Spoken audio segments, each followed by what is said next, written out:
देना जरूर पूर्वजों को, इस्माइल दे देने। लोग कहते हैं ये 16 दिन अच्छे काम नहीं करना चाहिए, 16 दिन ये मत लो, 16 दिन वो मत लो। कौन सी पुराण में लिखा है?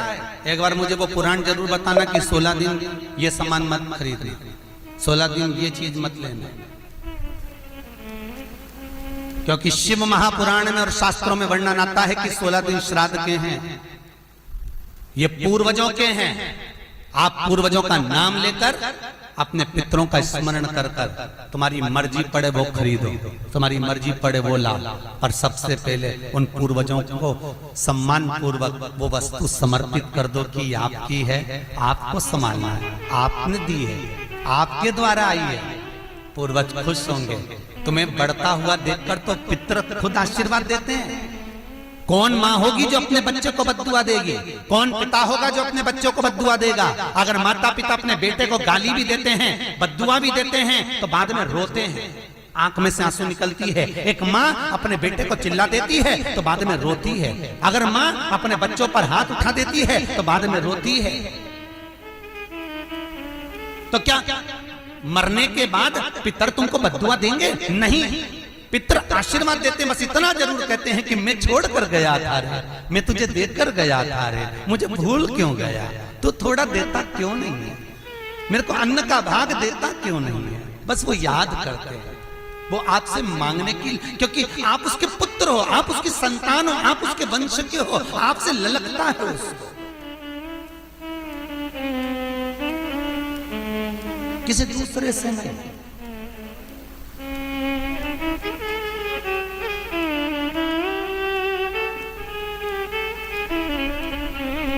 प्रेम दीजिए।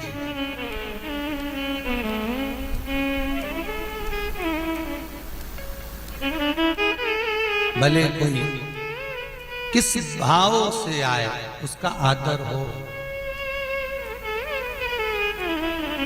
उसका सम्मान। कई लोगों का प्रश्न होता है, गुरुजी हम 4 भाइयों का परिवार है, पर पितृ दोष मुझ पर ही क्यों आ रहा है? मैं क्यों तकलीफ भोग रहा हूं? मेरे को क्यों कष्ट आ रहा है? मेरे क्यों पांव दुख रहे हैं? मेरे घर में क्यों ऐसी परेशानी आती है? सबकी सब तो सुखी है। ध्यान रखना, पितरों का जिससे लगाव होता है और जिसको पितरों ने दिया होता है, पूर्वजों ने दिया होता है, भगवान ने दिया होता है, लालसा उसी से होती है। भीख मांगने वाला, भिक्षा मांगने वाला भिखारी भी होता है, भिक्षुक भी होता है। तो गाड़ी देख लेता है कि 4 व्हीलर गाड़ी से आया है तो सेठ जी 10 रुपया देगा।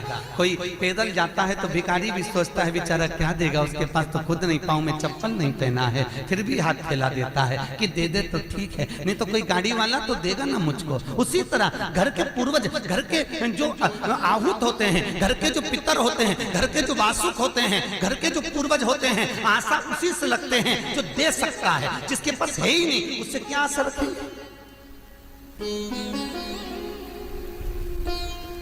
जिसके पास कुछ है ही नहीं उससे आशा रखना क्या?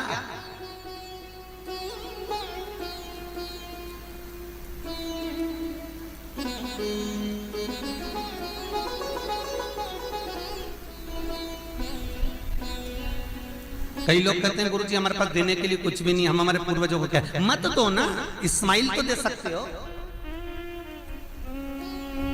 जिस दिन तुम्हारे पूर्वजों का श्राद्ध है, तुम्हारे पास में खिलाने के लिए अन्न नहीं है, तुम्हारे पास देने के लिए दान नहीं है, तुम ब्राह्मण को घर में नहीं बुला सकते, कोरोना महामारी चल रही है, तुम कुछ भी नहीं दे सकते, तुम्हारे पास देने के लिए वस्त्र नहीं, आभूषण नहीं, कुछ भी नहीं, मत दो।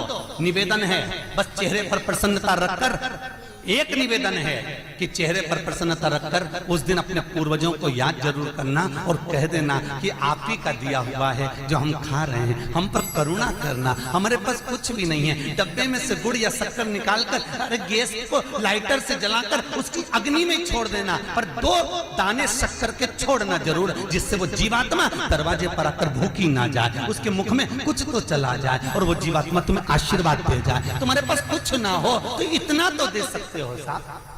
स्माइल तो दे सकते हो, प्रसन्नता तो दे सकते हो, मीठी वाणी तो दे सकते हो, अपने पूर्वजों को याद तो कर सकते हो, अपने इष्ट को याद तो कर सकते हो, जिसने दिया है उसका गुणगान तो गा सकते हो।